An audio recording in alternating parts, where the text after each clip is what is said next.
Right, good evening ladies and gentlemen. Unaccustomed as I am to public speaking, as the saying goes. My name is Virginia Moran, for anyone who didn't know. I'm chair of the Deepings Leisure Centre community group. Snappy title. I think we spent about 10 seconds thinking about the name because we just wanted to get on. A couple of housekeeping things first. I normally like to do the impression of an air hostess at this point, but I can't because I've got a microphone in my hand, with one hand. If the fire alarm goes, it's not a drill. There's a lady down the bottom here. The millisecond that an alarm sounds, she'll shoot round past you and guide you through on the way out, which is basically exactly the way you came in, but you congregate on the playground. If you need facilities, just through that door, and there are 10 steps, either left or right, depending on which way you're going, or wanting to go. Right. It's lovely to see so many of you here. It really is, it's great. I'm glad you're all so interested. That's me, moving on. So, who are we? During the whole of the, from when the Leisure Centre was closed, there's been a small group of us who have been initially attending various meetings at SKDC as either members of the public or ourselves, trying to find a way through and get the place reopened. Obviously, we got to the end of that 18 months not being reopened, keys handed over. So we got together again and said, looked at each other seriously and said, we must be able to reopen this. We absolutely must. We've had so many offers of help. There are so many people behind us. We've got to find a way to do this ourselves. So we started talking to our friends, to friends of friends, and we finally got together a group of 10 people with various skills, all of which we need, all of whom have full-time jobs, quite serious full-time jobs, some of them, but they've taken the time from the beginning of December to devote themselves every spare minute to getting together what we need. I'd like to introduce you briefly to them all. I'm not going to give you a life story on all of them. You may already know Ashley Baxter. Then we have Martin Riley, who's in charge of our construction costs. We have Mr. Andy Pelling, who needs no introduction, who is looking after our fundraising. If 1, 2, 3, 4, 5 of you would like to stand up at the front and let people see you. On my left we have Daniel, who's helping with fundraising and legal and is an existing member of the trust, which I'll tell you about. We have Paul, elite swimmer, long time with the swim club. Sam, ignore that. No, I didn't pay for people to book. And massive information about what's needed to coordinate all the different swimming requirements that we have. Ian Davis, who is working with Ashley on the business plan. James. I always want to call him John. Sorry, darling.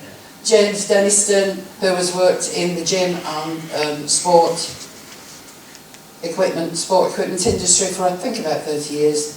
And of course, I know he must have a portrait in the attic, I think.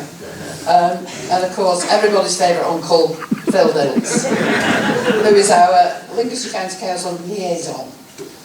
So that's who we all are. Can I sit down now? You can. So what are we looking to achieve? Bridget. She's not in the front row. Where's Bridget? That lovely lady in the corner over there is our secretary with a capital S, not with a little s. I think she's already regretting the day she sent me a Facebook message and said, do you need any help with admin? Her husband hasn't seen her since. So, what are we looking to achieve? Reopening the Leisure Centre. Not just making do with what we had before, much as we loved it. We don't want any more crap loos. We don't want any more drips coming in through the ceiling. So we're looking at refurbishing, bringing up to health and safety standards, and re-energising the leisure centre so there's someone for everyone. Martin will go into a lot more detail than I can about the additional things we're doing. We're increasing the gym slightly and probably moving it from the first floor. We're looking at creating a really good sized soft play area. So if you're bringing your 4, 5, 6-year-olds for the swimming lessons, whatever, and you've got a littler one, you can go off, go in the soft play. We're going to have a proper cafe, we're going to have a licensed bar. The school will get back their use of the sports hall during the day and their examination hall. We're putting the bar in because we'd like you to use the space, the renovated space, to put your events on.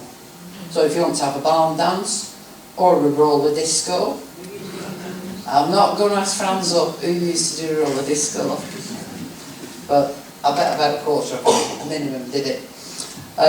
So with lots of things like that planned, there'll be a new heating system, which will be the most economic that you can get, the greenest you can get. New filtration system, new ceilings, the list goes on and on really.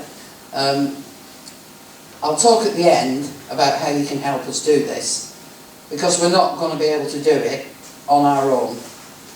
We're hoping to have days where we can say, right, if you're a decorator, pencil in Saturday the 32nd or whatever, bring your rollers, your painting, or bring your jet washers, we're cleaning the pool, something like that. There will be something for everybody to do.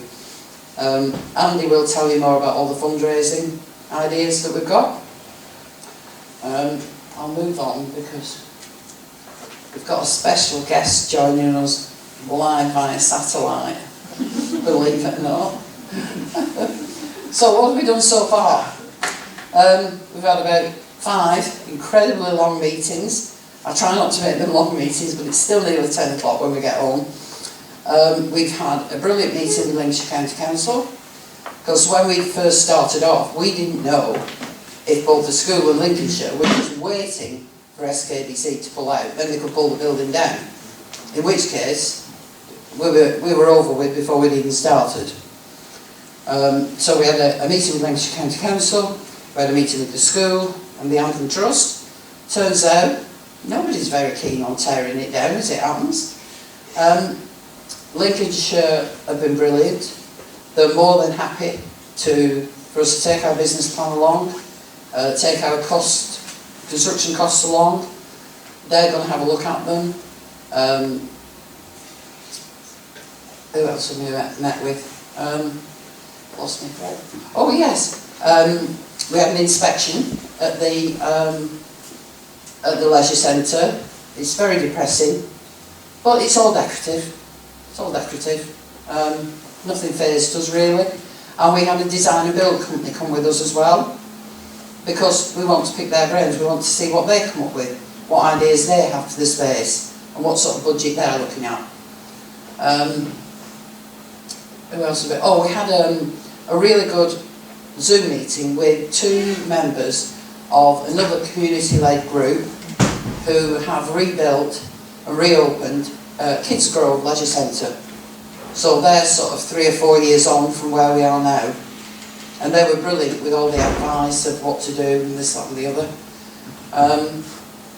We're just, how many days away are we from the trust happening? Well, it's happened. It's happened. We have the trust, but we're waiting for the bank now, but it could be 1 or 2 weeks as they are. The bank? Of course they are. It's in hand, We're just customers. You don't matter. Yes. So the trust has changed hands, so we now have a charitable trust.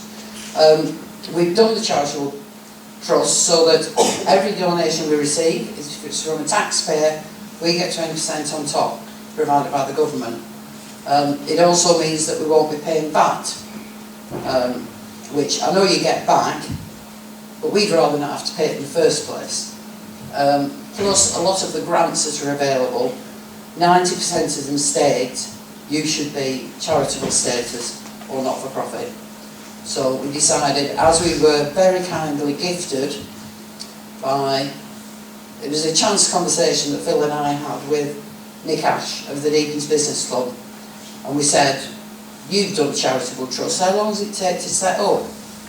And he sort of says, oh, 6 months. We went, oh. He said, but I've got one sitting on the shelf that's never been used, you can have that if you want. Happy days. Yes, thank you, Nick. Snatch. So I think we've gone an awful long way in the 9-10 weeks that we've been going. I think the next one is, or is he here? I'll be 1 minute. She wants to jog. So, hey?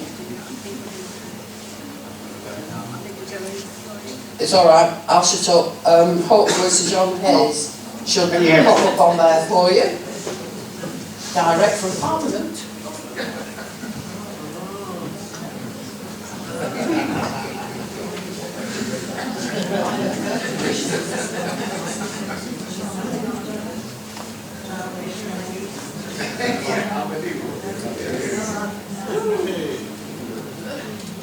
It's not him. Can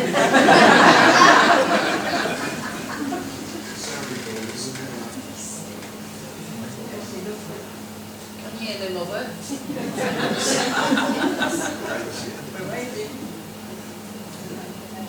Can you hear me? Can you see me? Yes. Oh, there you are. Hello. I can't see you. Does that matter? Put us on camera.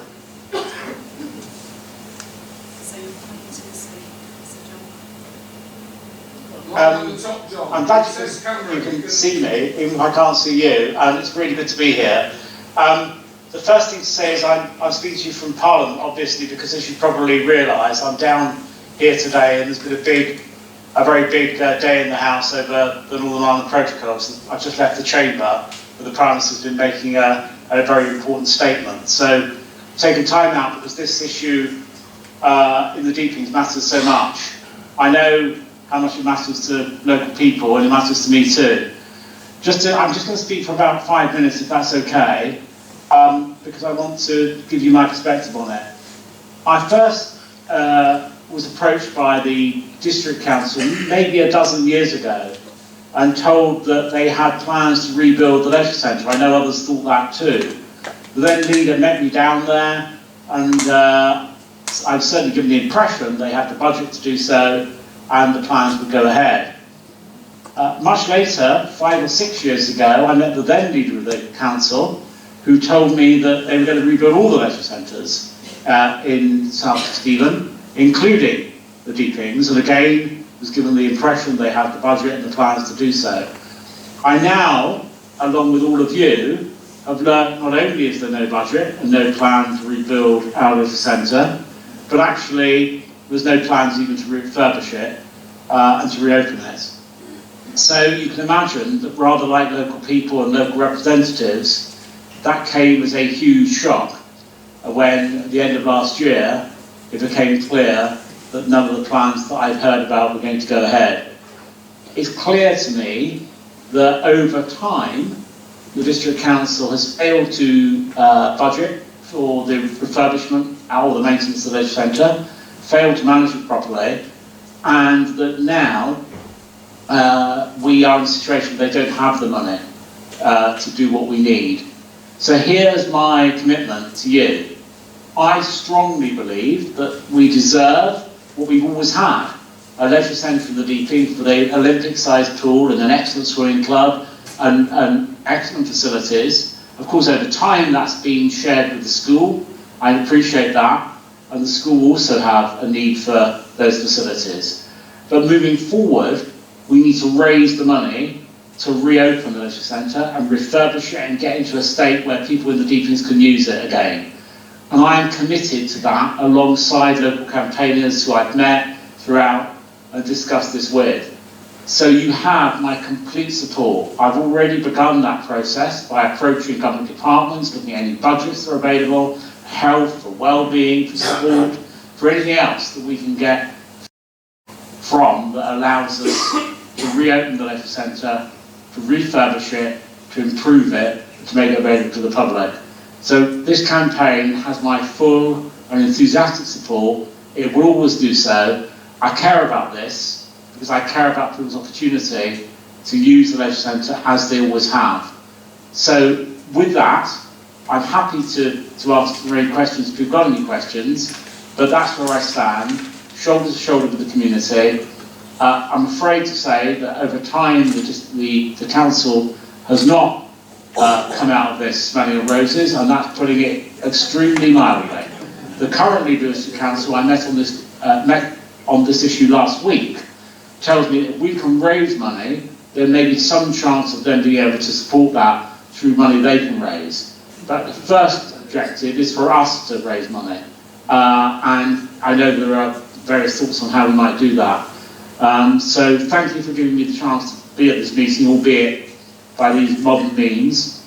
And thank you for the engagement I've had with the community on this. As I said, I'll say again what I've said already, you have my complete, full and enthusiastic support for the efforts to reopen the centre. Thank you very much.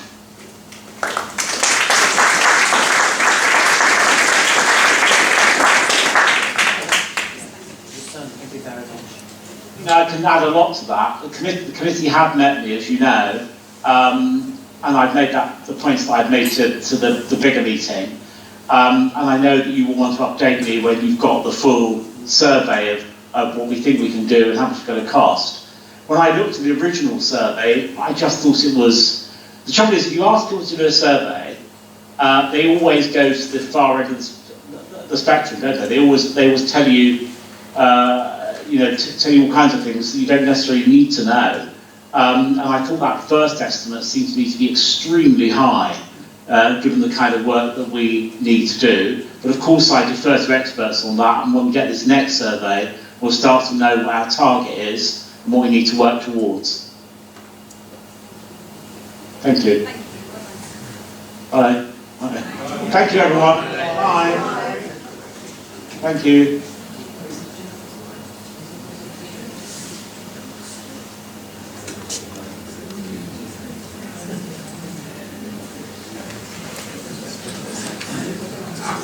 Oh, it's very 21st century of it, wasn't it? Bless him. Right. I've nearly finished talking to you, but pleased to hear. Right. Just goes back to where we were. Right, I'd now like to introduce Martin Riley, who's going to talk to you about construction costs. Just working now? I've got to follow that, eh? Parliamentary celebrity, and it's my turn. You need to excuse me if I sound a little nervous. Schools still have that effect on me, even after 35 years. Excuse me.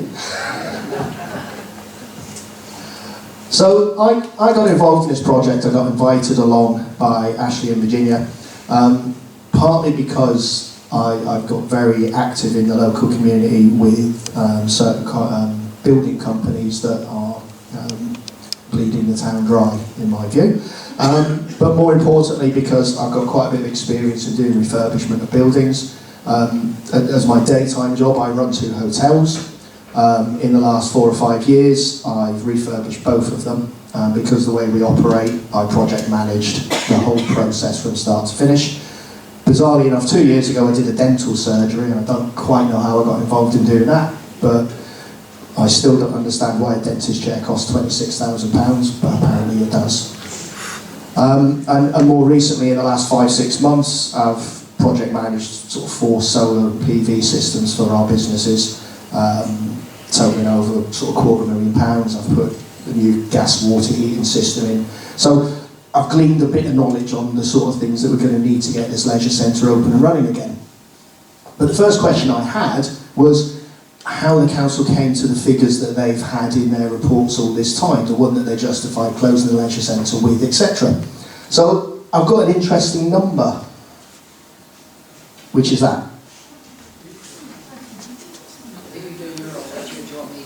I'll sort of smile at you next time. So I spent a long time looking at the original report that the council had put together, the original condition report. And what I discovered is that that number is a magic number. It's more important than pi, certainly when you're counting the costings in the leisure centre. What it is, it's the square meterage of the building. And every single thing in the refurbishment was just based on a multiplication of that square meterage, whether it was related to it or not. So the sort of things I picked out that didn't seem to make a lot of sense, for example, the car park.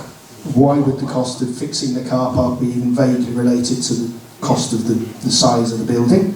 The lift is a sort of multiple, 32 times to be precise, of the size of the building. The new boilers were 60 times the size of the building. Fire doors 24 times. I can go on and on and on. The roof was 400 times. Worryingly, that's probably the one that got nearest. So, ultimately, any of the figures that were in the previous SKDC condition reports, etc., just couldn't be relied on. So the first job I've had is to try and work out what realistically it's going to cost to do some of the main parts of the refurbishment. If we talk real world costings, and this isn't unfair on local authorities, they're quite often hampered by procurement processes and they need to put things out to specific tenders. They quite often have their own contractors that they've signed deals with, or they're using people like Eastern Shire's purchasing organisation, so they have to buy things through them. Are you making me spin up?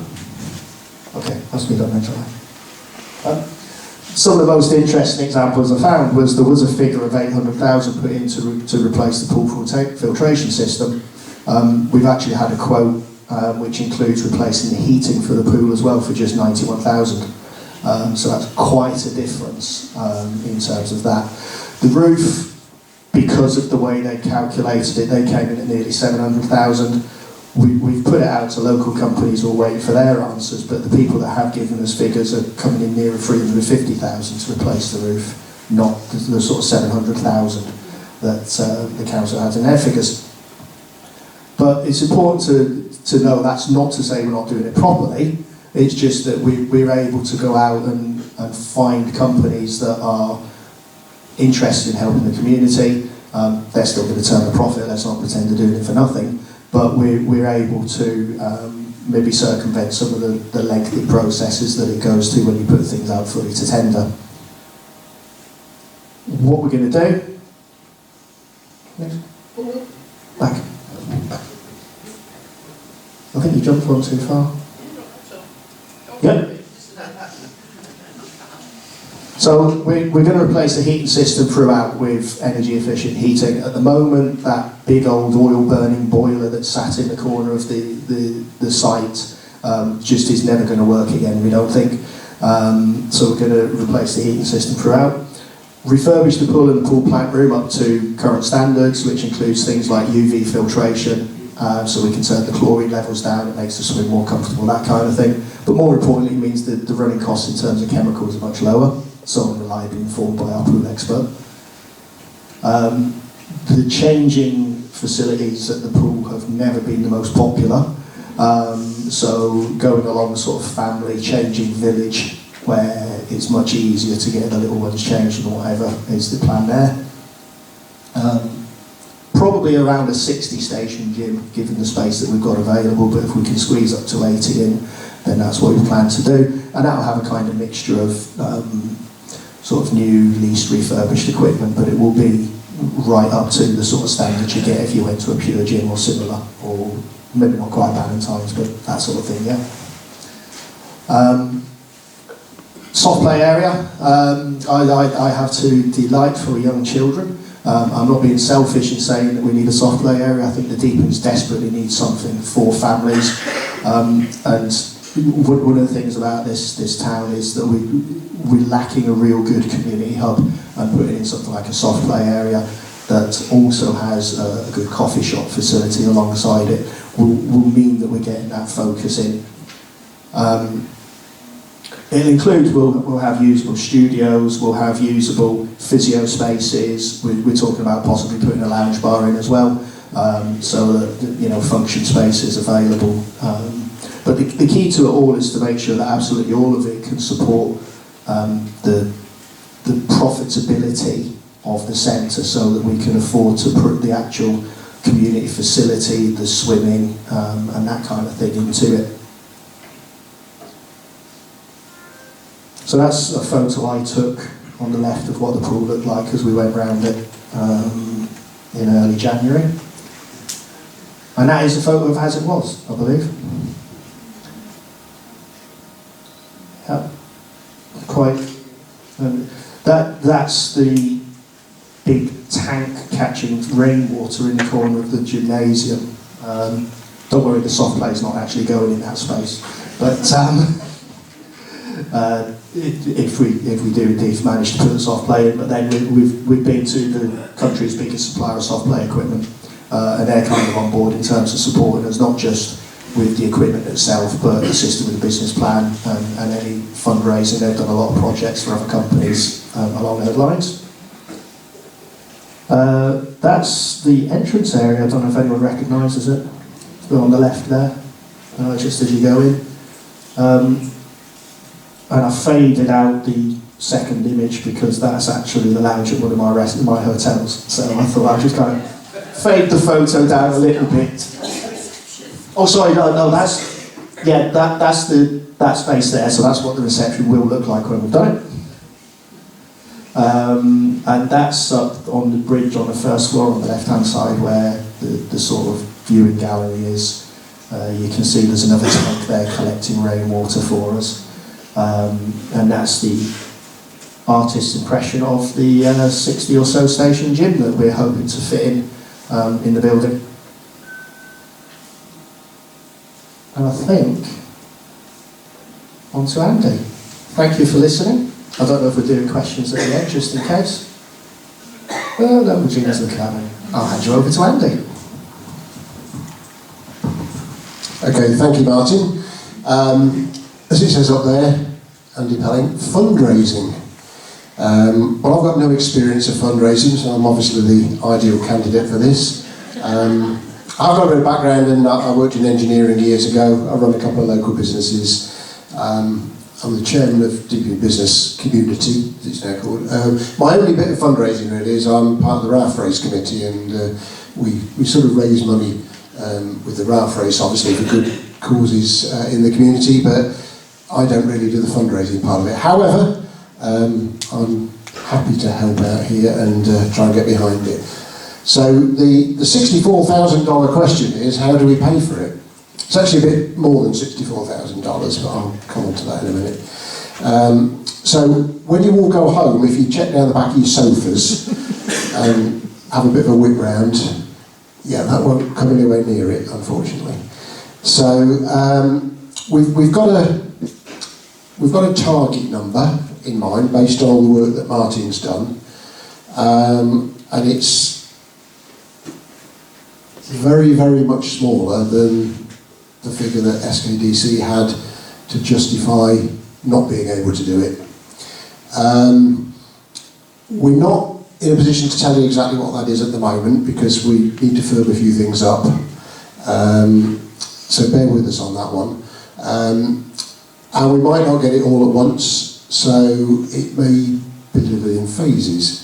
So obviously there's going to be things like we need to get enough money to get the roof sorted out so that it's protecting the building. Maybe the pool opens before one or two other things, but it may happen in phases.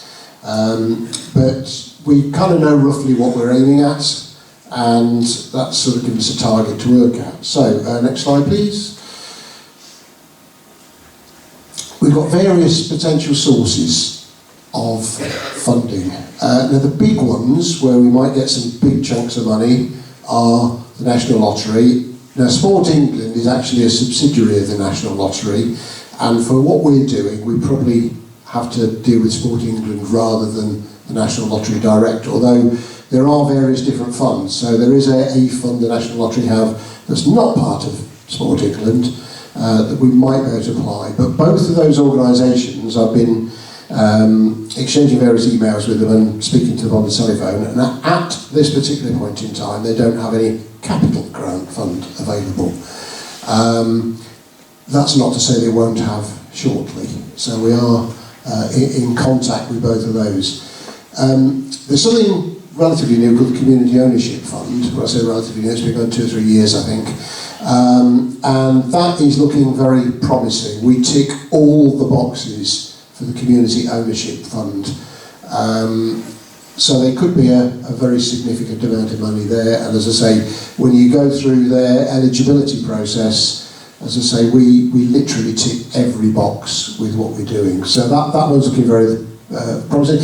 And there are other big national funding pots that we hope we might be able to access a bit further. John Hayes mentioned he's looking at ones from national government, for example. So we may get some coming from there. Next slide, please. Right, okay. The medium ones, there are some regional funds. We don't seem to have many in our region. When I've been looking nationally, there's certain regions seem to have 10 different funds. I can only find the Mick George one here, but they can give up to £50,000. Potentially, again, I've had a chat with a young lady at Mick George. She said we would need to be further down the line before we can apply, but potentially we could apply. So this might come in with a phased approach. It might be that we can use their fund to pay for the soft play thing a little bit further down the line. Then of course we are hoping that LCC will contribute, because if they don't and it doesn't open, they may have to demolish the building, which is potentially very expensive for them. So it's in their interest. They seem to say, Virginia and Ashley have been having some conversations with them. They seem to be very much on board, and we are quite hopeful that they will make a significant donation. And similarly with SKDC, albeit all the problems that we have had, we feel there's an obligation there for them to make some contribution. And of course, the position may change in May with the elections as well. But that one, we have got a backup plan if that doesn't happen, but I'm not going to tell you what that is at the moment. And then of course, the school would like to have the sports hall back for their exams, so we were hoping they might chip in, although Sheila tells me they haven't got any money at the moment, but I'm not sure I believe that. Then there's other things like programs like Big Society Capital, the Enterprise Development Programme and things, that there are other potential sources as well that give 30,000 here and that sort of thing. So, and there's no reason why you can't apply to these multiple sources. You don't need to, if you just get a big lump of the lottery, for example, it doesn't stop you applying to some of these other ones as well. So, next slide, please. Then we've got the smaller ones. So, we've got some proposals for things like local businesses to sponsor the reception area or the cafe or... Devonport's changing facilities. Yeah, whatever.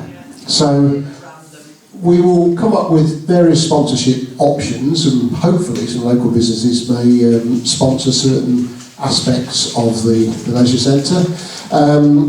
We are going to ask the town and parish councils and the surrounding parish councils as well, because people from Langtoft and West Deeping and various other places also use the Deepings Leisure Centre. In fact, you probably go quite a bit further afield, because you know, we'll be the one with a proper swimming pool for people who want to swim properly, instead of a fun splash pool. We might have some philanthropists locally, you never know.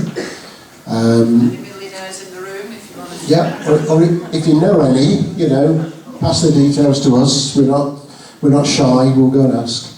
We've had a couple of names put to us already, so we've got that. Crowdfunding. Bit of a new thing that, but apparently very successful. Been looking into that a little bit. So we'll probably be trying to do some crowdfunding. Running a load of fundraising events. So all sorts of things from you know, auctions where people donate stuff, through to quiz nights, fun runs, all sorts of stuff. Classic car shows, darts matches, The list is endless really with those sort of things. We do loads of it, and we're hoping that some of you guys can help with those things.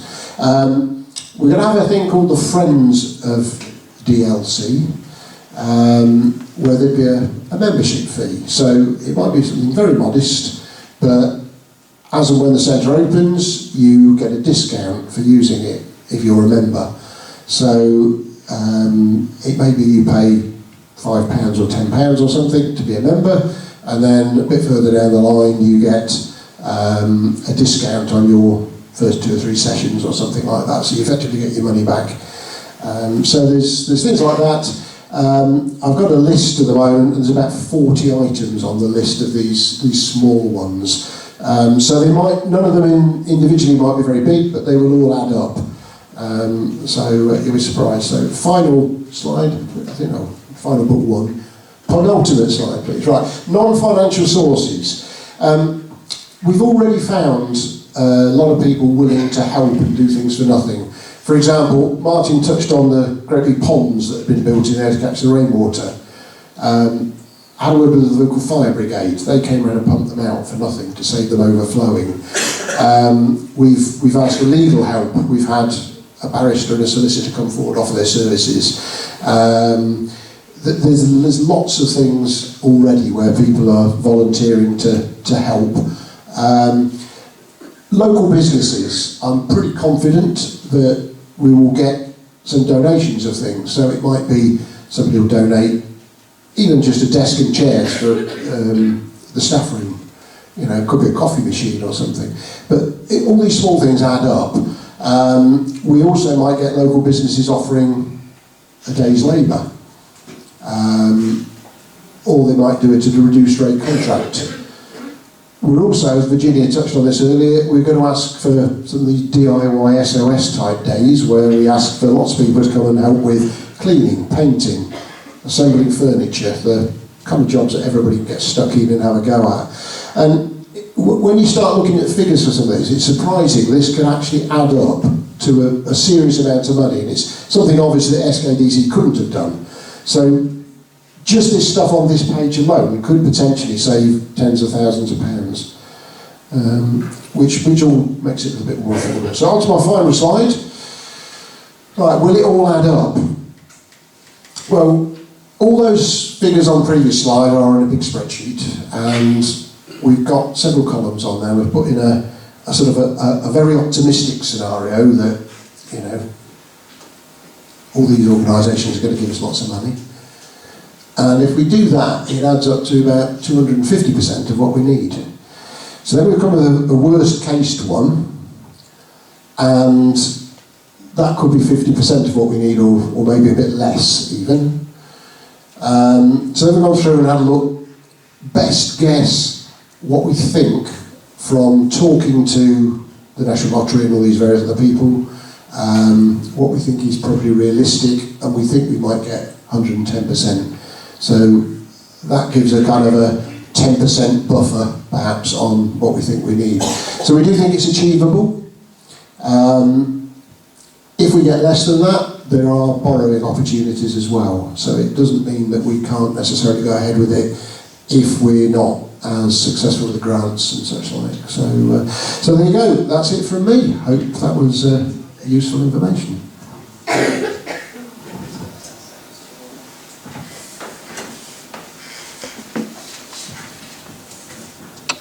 Can you hear me? Yes, great, good. I'm more comfortable standing up if it's all right with you. Good evening, I'm Ashley. It says here I'm a district and county councillor for Market and West Deeping and surrounding villages. I've lived in the Deepings for about 15 years with my wife and 3 daughters, who are lovely.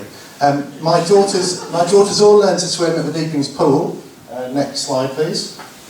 And my youngest is she's 17 years old. She's currently girls captain of the swim club and a part-time lifeguard. She's a busy girl. Like everyone else in the swimming club, we spend a lot of time driving from one swimming pool to another in Stamford, in Peterborough, and in Penny's case, Spalding, because she's lifeguarding there. And I would save a lot of time and petrol and effort if we had a swimming pool in the Deepings.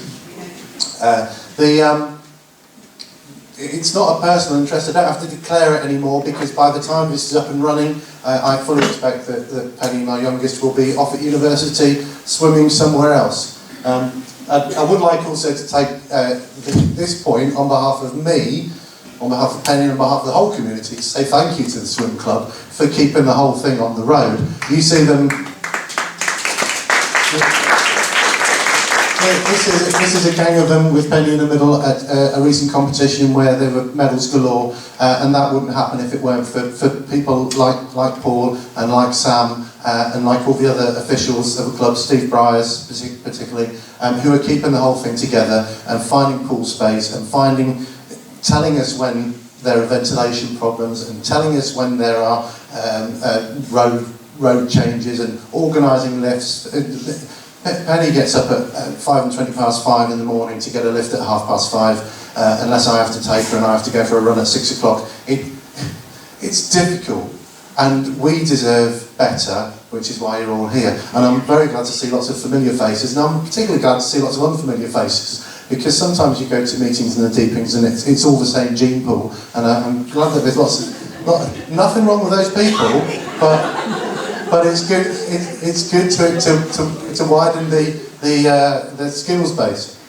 So anyway, the presentations you've heard so far are about how we get the centre back open, and that's obviously the goal: is to get the point where we get to the point where we turn the key and cut the ribbon, and we all give ourselves a pat on the back. But that is not the end. That is only the start.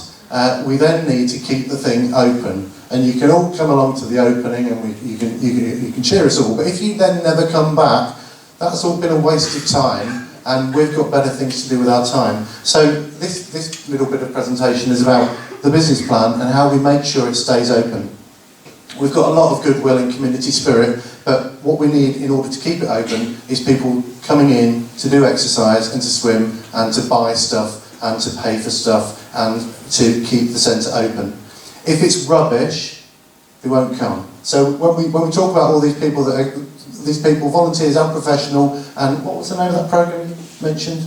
DIY SOS, or there are other contractors in Lincolnshire that do days out. We only want them if they're going to do a blooming good job, because we deserve a blooming good leisure centre.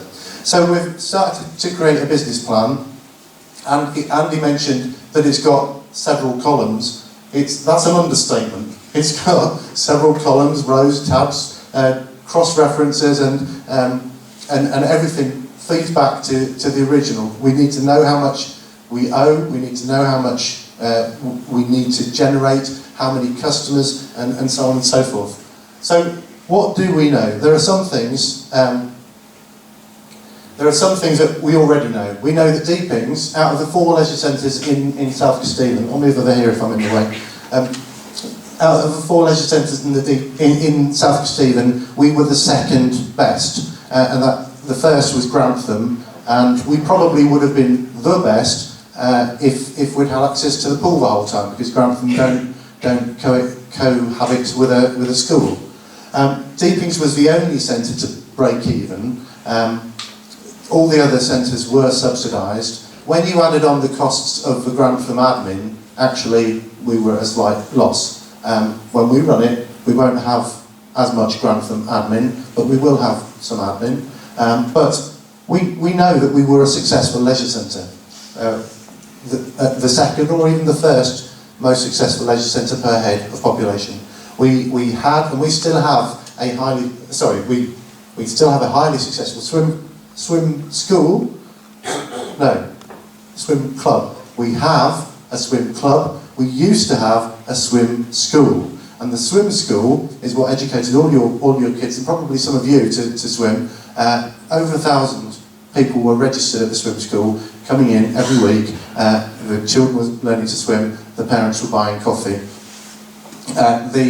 And we had a thriving gym membership. Some of those gym memberships have migrated. In some cases, the gym membership has migrated to the stomach. In other cases, they've gone off to Ballantyne's, or they've joined Park Run, or they're doing other things. So getting those people back is essential. Next slide. So there are some things that we don't know. We don't know what the electricity costs are going to be, and neither do you. We don't have. We talked about having a crystal ball, and on the way down, I was thinking, if we could get Jupiter and Venus to align, then we'd have a better guess at what's going to happen with utility prices, with maintenance costs. We don't know exactly what's fixable and what will need to be fixed over the next 20 years. We don't know how many gym memberships we're going to have. Despite Andy's optimism, we don't know exactly what external funding we've got coming in. Would that we could. Next slide, please. So we've got lots of reasons to be cheerful, but we've also got lots of reasons to be fearful. And as we put this business plan together, we're trying to get it right. I could show you line by line, row by row, column by column, the spreadsheet that's been put together, and I would say led mostly by Ian Davies, with support from the rest of the group, and that's for when it's ready. So a lot of our focus at the moment is getting it open. As I said at the start, we then need to keep it open. We know from speaking to the other community groups, including Kid Grove, who were really helpful. They gave us a Sunday night to tell us about their experience. They said that when they went to Sport England with their plan, they got into detailed discussions about all kinds of itty-bitty detail, including secondary spend. If you don't know what secondary spend is, it means that when you come in for a swim, you might, on your way out, buy a new pair of goggles, you might buy a cup of coffee, you might buy a packet of crisps, you might buy... And when Kid Grove were arguing with Sport England, they had to justify why they expected 25 pence per customer per visit secondary spend. Sport England said, we don't think you're going to get more than 22 pence. They said, no, we're confident on 25 pence. And that's the level of detail that we need to be ready for. So obviously we're going to have this business plan. It's broadly the same, but we're also going to need a slightly different, nuanced version of the business plan for Sport England, for the councils, put Mick George up there in case Mick George is in tonight, or any of his minions. And then John Hayes obviously is going to need a different plan to go to DCMS with. So there's a lot to do. There's a lot to finish off with this business plan. There's a lot of known unknowns and unknown knowns. No, known knowns. But we're getting there. We're on the right road. We're a work in progress. It's subject to change. Stick with us, and any help you can offer, and any facts that you can tell us ahead of time, then please do. But just to finish off, at this point I can't tell you. Can you click? At this point I can't tell you what the font is going to be. I can't tell you how many pages are in the business plan. I can't tell you what's going to be on the front cover. But rest assured, this is a community-led business plan, and it will be a community-led leisure centre, and I hope we can get there.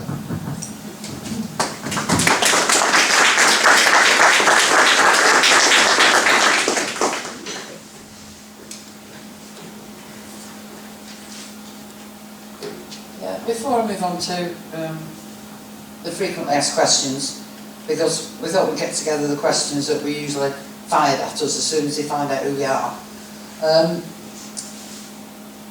A couple of things really. When we come to the questions, we could all sit here all night talking about what SKDC has done to us. We didn't see any point in that. We thought there's no point going back. We can't change anything by going back. Yes, we're all angry, disappointed, upset in various degrees. So we drew a line and we said, right, let's look at what we've got right now and let's work forward. So, not that I don't welcome your questions, but please don't start off by saying, how do I stop paying the council tax because I'm not getting any leisure facilities? The other thing I wanted to say was what we're doing next. So where we're at the moment, we can't start doing anything until LCC have given us permission to do so because it's their building. So we have, they have got a report being done, which they should get in, is what is it, a week, 10 days, something like that. What they're looking at is, there was a previous building within the school, a sixth form building, and apparently something happened to the steel that was below ground, that was part. Short version is, it had to be taken down because of this problem. Apparently the leisure centre has been made the same way, so they want to check that this isn't going to happen to the leisure centre. And we're chuffed to bits about that, because it would be horrendous if we put all this effort in, and everybody else did, and we raised all the money and we got it all done, and 2 years down the line somebody says, I think that building's on the tilting. I won't say what I was going to say. Tilting. Sorry. I promised to be here tonight. I promised everybody. So that's quite good. So we have got a meeting. I've already booked the meeting, just to give the guys something to aim for. You know, getting the paperwork together for the week commencing the 13th of March. The idea being we will take the business plan to him. We will take the construction costs to him. We'll give him our plan on fundraising, where we're looking to get money from. He will have the report. He will then, I say he's the cabinet member for property. And he's such a nice chap. You don't expect him to be nice, do you? You know. But he's a really nice chap, and he's really enthusiastic about everything. He's also said that he also needs to speak to the school and the Anthem Trust to make sure that they are happy that we take the place where SKDC were in the lease. So we could trip up at any point on that.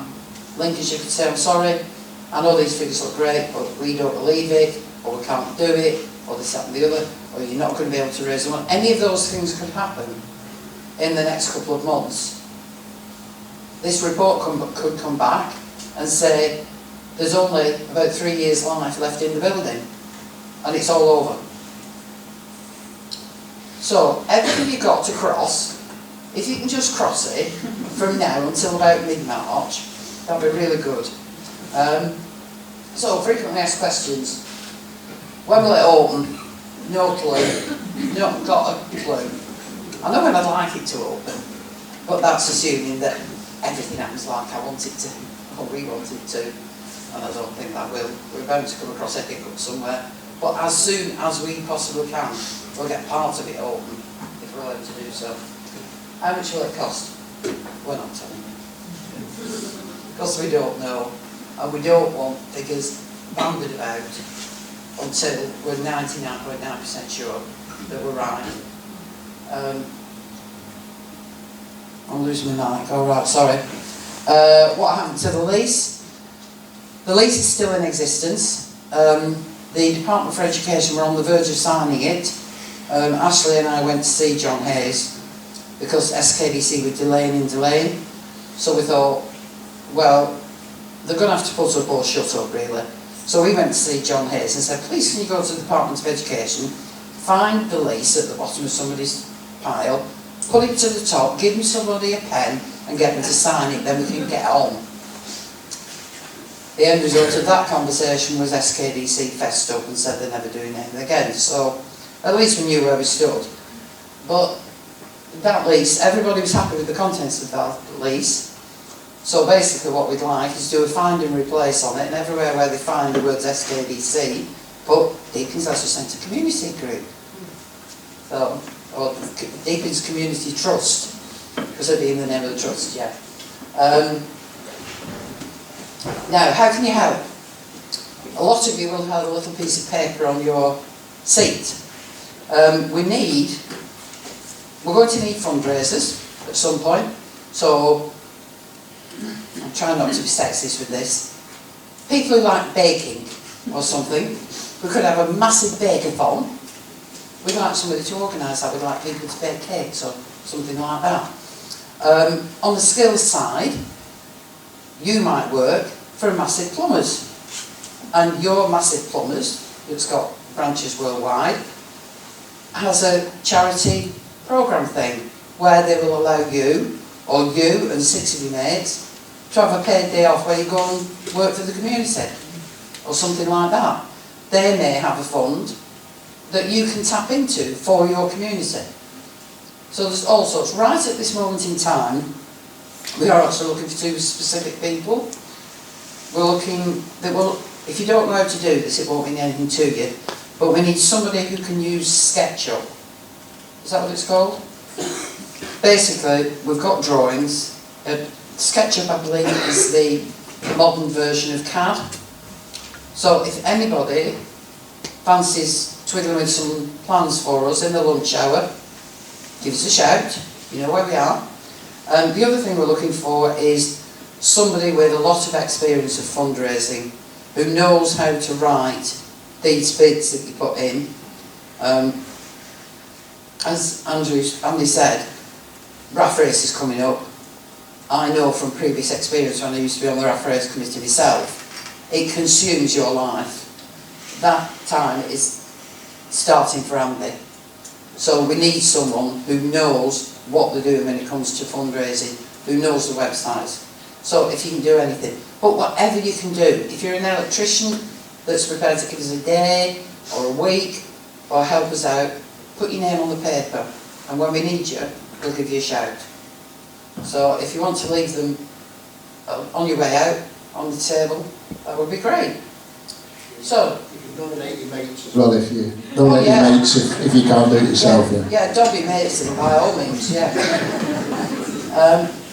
Oh, there we go. I forgot to put me. Thank you. Slide on. So frequent asked questions. Who wants to ask a question? Nobody? Right, good. Come on, Jean, ask me a question, set them off. Can I have a lift home? Yes.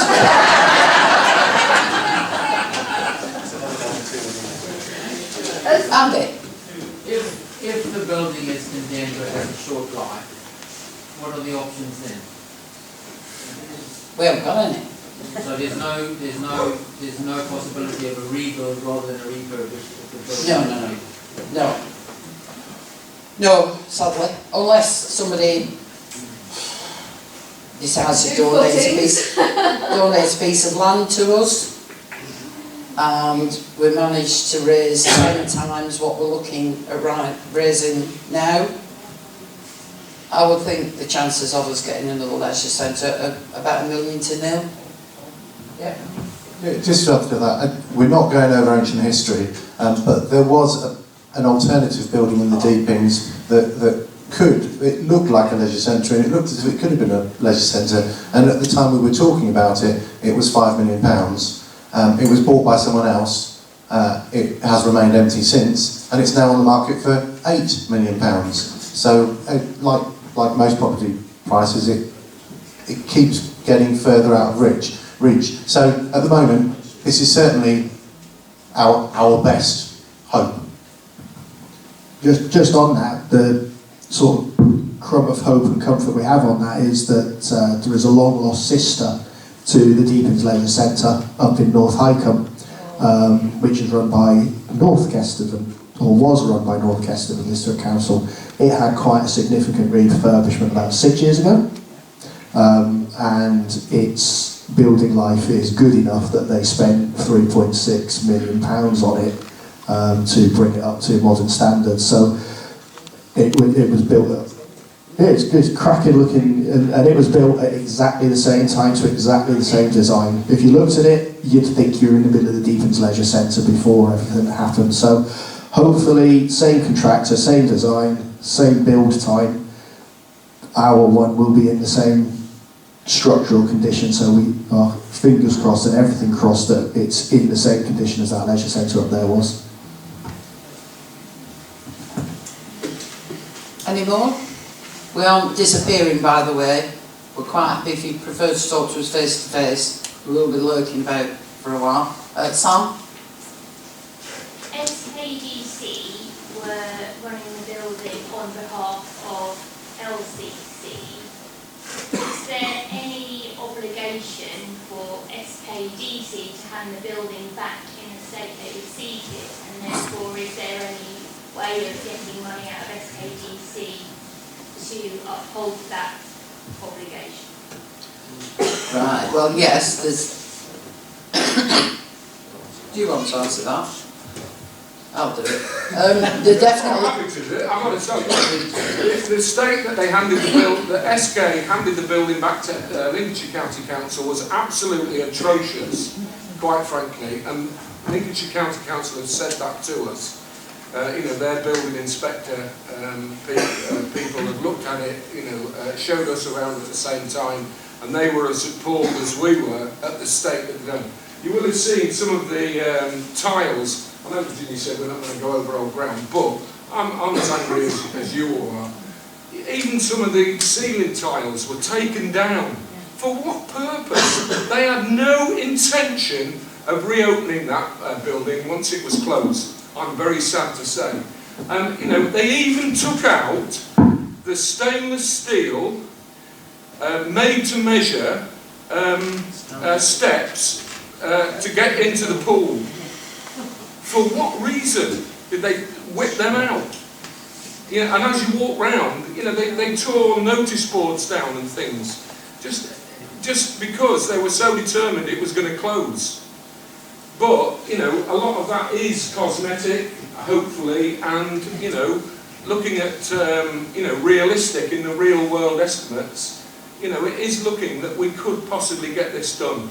As Virginia says, you know, we're not promising, we can't promise that we're going to get it open.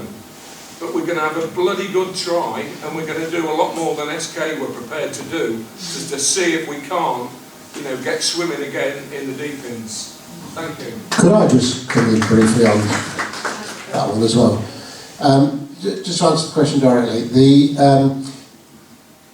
Virginia and Ashley and Phil, I think, are playing nice with SKDC and are hopeful that they will put their hand in their pocket and make a contribution. But I mentioned earlier on that we've got a barrister on board and we are exploring other options just in case, which is all I'll say at the moment. But yeah, it's something we have thought of.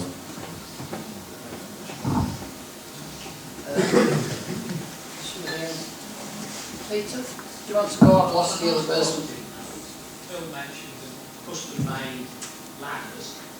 They haven't disappeared. I know they haven't. No, we know where they are. We've got them. Yeah, but a lot of people don't know. They haven't disappeared. The community has rescued them. Yeah. Can I ask the question though, has the actual ownership of the building been resolved? This was a long running problem. Is it LCC, SKDC or the school? I'm sure people will put me right if I'm wrong, but no, since 1974 there's not been a proper lease in place. There have been draft leases. I found one draft lease from, I think, the mid-90s where it said that SKDC owned the building, and I thought, oh, found it. But no, that was incorrect. And so anyway, as we've said, the leases have moved on, but the lease is not just about the leisure centre. It's not just about the leisure centre and the school. The lease is about the leisure centre and the school and the landowners, which include Deepings and James Parish Council and the County Council, and the rugby club that I think have got an ongoing lease, certainly a custom and practice lease. That's part of the same situation. And then you've got other stakeholders involved. I think the Bowls Club actually is also on the same piece of land. So the Bowls Club, the Rugby Club, the Parish Council, the County Council, the District Council, and this group, if we can all get organised and get the Department for Education to agree with what we agree with, then it's all systems go. On the positive note, there is an obligation for the county, as the main landowner and protagonist, to issue a lease to the Deepings School, which the Deepings School have been waiting for since 2012. But I don't know about every other school, but nearly every other academy in the country has got a long-term lease for the area they occupy. So it's a knot that has to be sorted out, and perhaps this will be the catalyst, good word. This will be the catalyst that gets it finally sorted. So we're all, the council, the school, this group, we're all moving forward on the basis that we're going to come to an arrangement. And yeah, it will happen. I'm sorry. Oh, Liz, yeah, I didn't recognise you with your clothes on. Making the same clothes on. I realise that obviously the immediate and urgent problem is the building. But assuming, hopefully, that is sorted and, you know, the building work goes ahead and there is a viable leisure centre, what's the thinking about actually running the place? I know that somebody contacted you, I think, on your Facebook page from they did. a leisure company, and Greenwich Leisure Limited, who run a lot of leisure centres and are very involved with running our library. Is there thinking that maybe one of those organisations might come in, or are you thinking that it would actually run locally, which is... No, we'll run it locally. We'll run it local. You will? Yeah.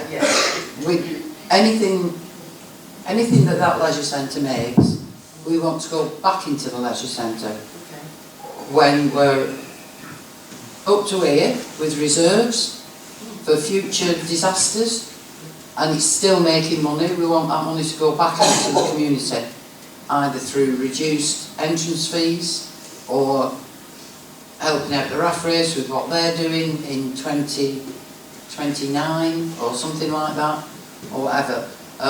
All of these companies charge quite big, substantial management fees. I did have a conversation.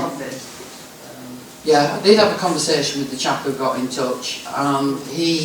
His company really, he gave several examples of leisure centres that they were running, and he said something like, "Oh, they've got a turnover now of 120,000." I'm like, okay, we're looking at a turnover of 1.2 million. How are you going to deal with that? So, no, we will appoint the staff and we will run it through the trust. The trust is actually a different set of people at the moment to the committee, because not all the committee want to carry on after we've done it. They've got jobs, they've got families, they've got other things they want to be doing. Swimming, they want to go swimming again. Some of us are committed to this for as long, well, until I go into a home for the bewildered, which may be sooner than I'm anticipating, but you never know. So some of us will gradually move from the renovation side of things into the trust and make sure that the leisure centre is going in the direction we want it to, because it will change. It will change over time. You know, all sorts of things happen. There may be some new, what do you call it, pickleball, is it? I've been looking into pickleball. Apparently it's all the rage. Sound like my mum now. Completely out of touch with reality.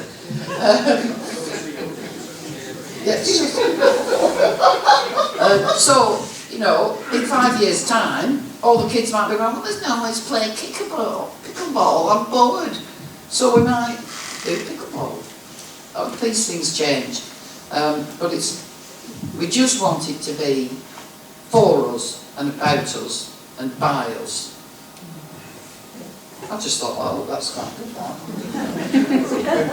And to add to that, within the work in progress business plan, we have got kind of forecasts for how many staff we need, including swim school staff, lifeguard staff,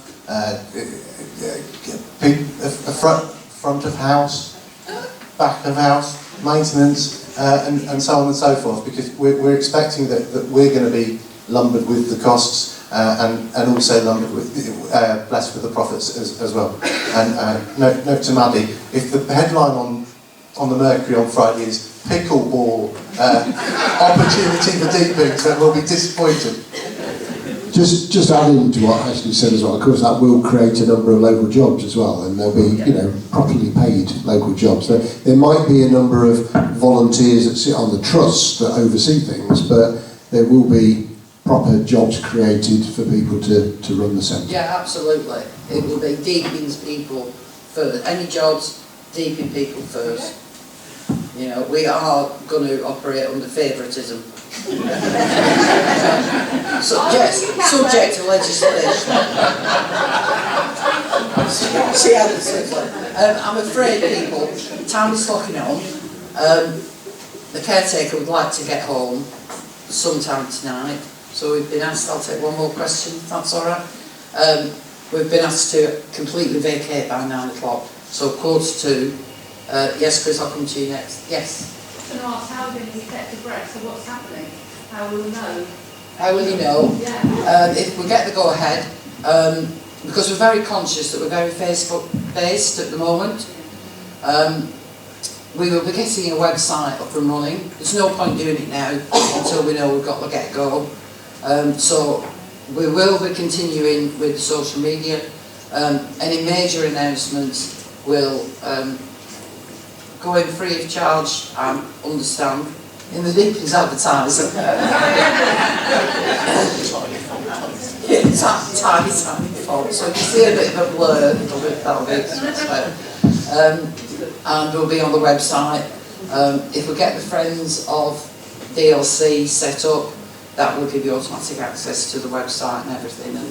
And so we'll do everything we can to let everybody know. But tell your friends, you know, if you've got elderly parents that used to like a swim, they don't do Facebook, they don't, whatever, tell them what's going on, tell them what's happening. Just spread it about. Is that alright? Yeah, Chris? In May, I'm expecting a change of administration at SKDC. Is there any reason why we can't go back once we've seized control of it and revisit it?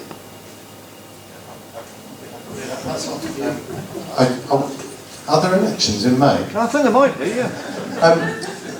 Either way, regardless of what the outcome of the elections in May, there will be some different councillors. Some are retiring, some will get put out, some will get put back in again.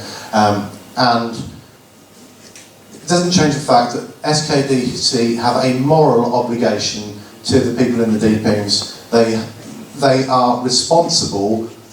They got us to where we are, and they have a moral responsibility to get us back again. And regardless of who's sitting in the council chamber after May, it's in their own interests to meet the needs of the Deepings.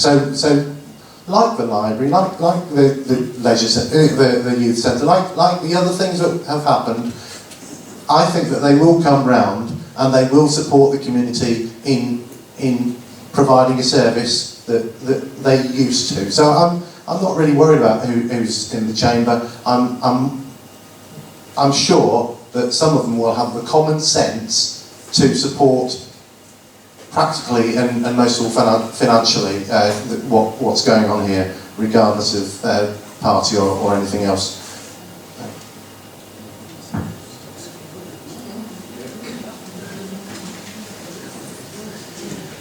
Right, ladies and gents, I'd just like to say thank you very much indeed to the school who facilitated the meeting, waived the booking charge. I like that. I like the word waive on fees. I don't do paying out money unless I'm absolutely forced to. Sorted out all the IT for us. I'm sure Lisa is sick of getting emails from me about can we do this, can we do that, can we do the other. Thank you to the other committee members for their diligence. They're never getting fed up with meetings. And thank you to the public. I hope you'll be able to support us, I hope you'll spread the word, and I hope you're happy with what we're trying to do. Okay.